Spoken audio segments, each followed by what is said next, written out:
Welcome to the Institute of Self-Worth, a curriculum for life designed to teach principles of self-worth. Let's join Pastor Vic Porter as he shares on your destiny in 2 words.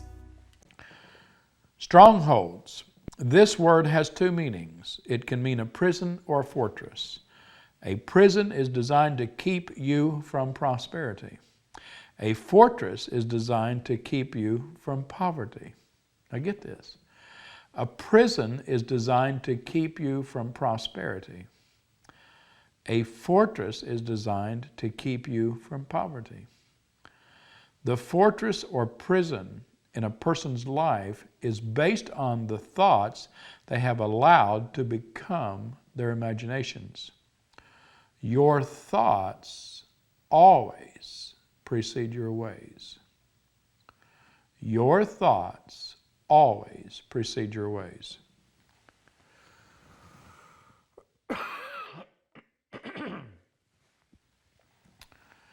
Change always comes.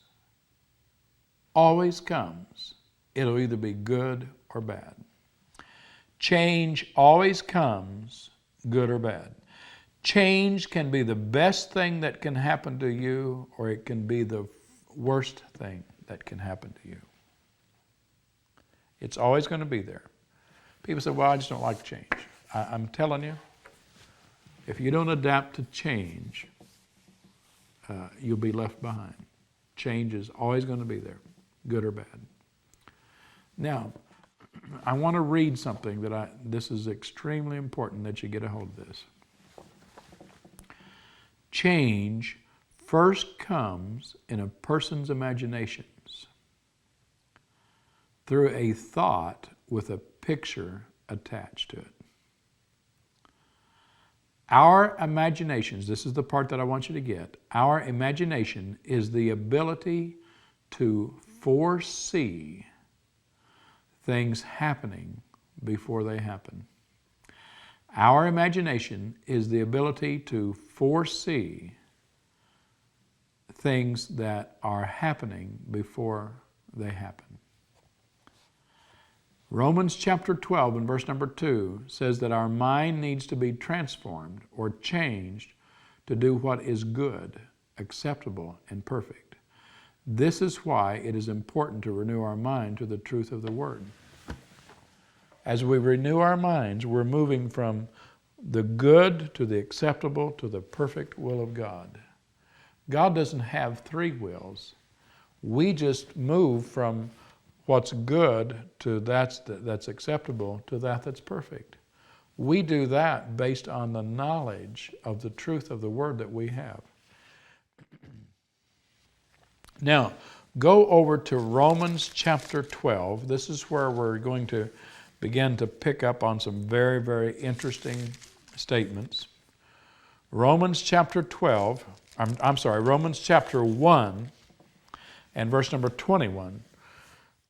Paul is writing the book of Romans to the Christians, and we need to understand this because we're going to read some things and talk about some things in a little bit that you will absolutely believe that he's changed who he's talking to.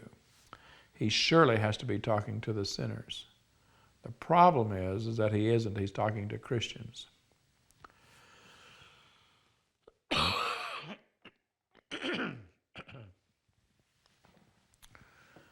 In Romans chapter 12 and verse number 21, we find these words. Because that when they knew God, they glorified him not as God, neither were thankful, but became vain in their imaginations, and their foolish heart was darkened.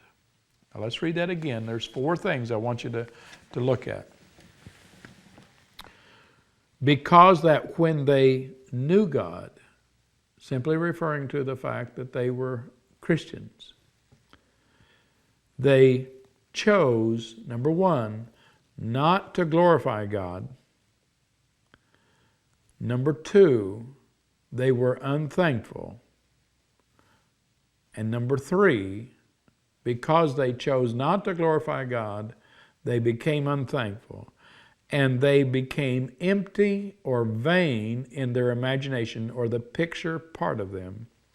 And number 4, because they were empty or vain in the imaginations, their heart, actually Paul says their foolish heart, was darkened. I like to think of it this way. There was nothing to look at in their imaginations, and even if there was, they couldn't see it because the lights were out. How did the lights get out, and how did the imagination or the picture part of you become empty? These are born-again Christians. These are people that have trusted in Jesus. You know people that have trusted in Jesus whose imaginations has literally become vain or empty. You hear them talk. You hear them not talking about the things of God, but becoming unthankful. They complain all the time about stuff. And there's no direction in their life. Why is that? I believe that Paul points this out right here in this verse. You and I have a choice as to whether we glorify God or whether we don't glorify God. You can't blame that on the preacher. You can't blame it on me. You can't blame it on your neighbor. You can't blame it on your wife or your husband. You have that choice as to whether or not you will choose to give God the glory. If you choose not to give Him the glory, you have chosen not to glorify God. Well, what happens whenever you choose not to glorify God? The next thing on the list behind that is that instead of becoming thankful, you become unthankful. Now pay attention to this. When you become unthankful and you give voice to it, you are distributing seeds of unthankfulness and of negativism. And those seeds are looking for soil. They're looking for soil from people who are unthankful and have chosen not to glorify God. And when they find them, those seeds are attracted, that soil is attracted to your soil. That's why we say that birds of a feather do flock together. Those of like mind will become one. You have to be careful who you hang around with. If you're wanting to believe God for certain things, and you are believing God for certain things, don't hang around people that have chosen, Christians that have chosen not to glorify God, nor have they chosen to become unthankful. If they choose to become unthankful, why are you hanging around them? Now look at this. They chose not to glorify God, and that caused them to become unthankful. And that caused their imaginations to become empty. And that caused the light that was in their heart to become dark. If there is no picture or imagination and no light, you cannot know where you're going, and you can't see the way to get there. The reason is because you've become unthankful. God places His vision in our lives in our imaginations. When our imaginations is empty, when it's empty, we don't see or fulfill the vision He has placed on the inside of us. Our dreams are aborted and people don't receive proper ministry from us. Why? Because there's no direction, there's no destiny, there's no hope. And the reason there's no hope, there's no vision, is because when we have chosen to become unthankful, when we've chosen to not to glorify God, we become unthankful. And voiced unthankfulness affects the picture that you see or don't see. And when you can't see a picture, then you have no direction and no understanding of how to get to where you truly want to go. When all of this happens change takes place in our imaginations. The change that takes place is the inability to foresee ourselves the way that God sees us. When this happens, we create a stronghold or prison in our minds. Folks, listen. Personally, I think this is one of the most powerful messages in the whole curriculum of the Institute of Self-Worth. It's one of the most powerful messages to get direction for your life. If you want to move into the things of God and you want to become successful in the things of God, I promise you that if you ever come to a circumstance or a relationship situation where you have looked on that, didn't like what you saw, didn't like what happened, and because of that have chosen not to give God the glory. He didn't do the problems, but we need to glorify Him for who He is. But when you choose not to do that, that choice is directly attached to your voice of unthankfulness.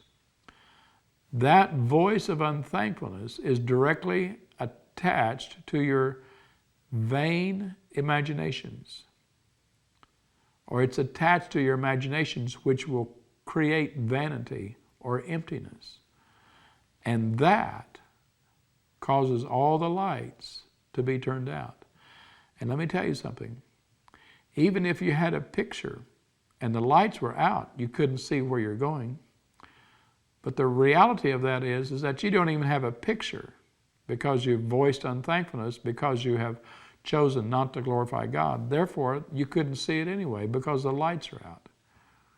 Now, we're talking about the power of imaginations, or your destiny in two words, but there is the power of your imaginations. This is directly attached and directly coincides with what we taught previously on the power of imaginations. Now, I want to read a couple of three things for you, okay? As you continue to go down through chapter 1 of Romans, verse number 23, for example, and change the glory of the uncorruptible God into the image made like to corruptible man, and to birds, and to four-footed beasts, and creeping things. You can't change the glory of God except in your own mind. He's talking about Christians. He's not talking about the sinner that's going to hell. He's talking about Christians that are going to heaven. But they have, through an act of their will, chosen not to give God glory. And through that act, all of this other stuff begins to take place. Thank you for joining Pastor Vic Porter today. For more information on the Institute of Self-Worth, please visit our website at www.instituteofselfworth.com. May God's richest blessings be yours.